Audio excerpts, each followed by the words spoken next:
फर्श पर सिक्का गिरने की आवाज ने जैक के सूटकेस के अंदर बंद पालतू जानवर को चौंका दिया। इससे पहले कि जैक कुछ कर पाता, उसे एहसास हुआ कि उसके अंदर मौजूद लाइबूबू गायब हो चुका था।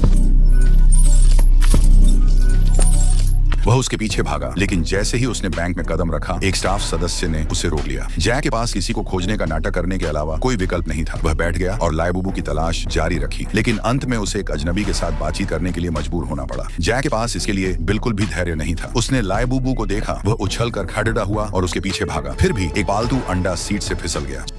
मिस्टर, अरे मिस्टर! जेम्स ने अंडे को उठा लिया, लेकिन उसके तुरंत बाद वह उसकी जेब में हिलने लगा। जैक ने लाइबूबू के निशानों का पीछा किया। ऐसा लग रहा था कि लाइबूबू को वास्तव में पैसे बहुत पसंद थे। जैसे ही वह नकदी कैश देखता, उत्साहित हो जाता था। जैक आगे बढ़ा, लेकिन फिर भी उसे पकड़ नहीं सका। जिसकी उसे उम्मीद नहीं थी वह यह था कि लाइबूबू पहले ही एक बख्तरबंद ट्रक में घुस चुका था। जैक उसे तिजोरी में जाते हुए देखने के अलावा कुछ नहीं कर सका था। अचानक जेम्स ने उसे पुकारा और कहा कि अंडा फूटने वाला है और उसे जैक को इसे वापस करना होगा। कोई और विकल्प न होने पर जैक ने जादू का इस्तेमाल किया। अंडा फूट गया और उसमें से एक छोटा सा जीव निकला, लेकिन जेम्स हैरान नहीं लगा। वह अभी तक टेलीपोर्ट होने के सदमे से बाहर नहीं आ पाया था। जेम्स, ओह।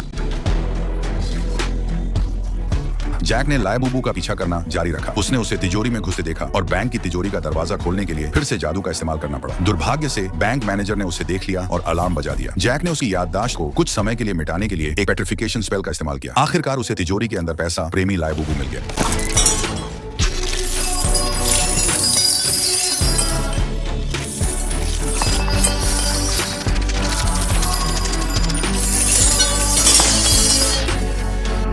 अचानक सुरक्षा अधिकारियों का एक झुंड अंदर आया। वे फंस गए थे। जैक ने जेम्स को साथ लेकर फिर से टेलीपोर्ट किया। चूंकि एक साधारण इंसान ने उसका जादू देख लिया था, इसलिए उसे जेम्स की याददाश्त मिटानी पड़ी। लेकिन जैसे ही वह पीछे मुड़ा, जेम्स भाग गया। जैसे ही जैक उसका पीछा करने वाला था, एक महिला प्रकट हुई और उसे दूसरी दुनिया में टेलीपोर्ट कर दिया।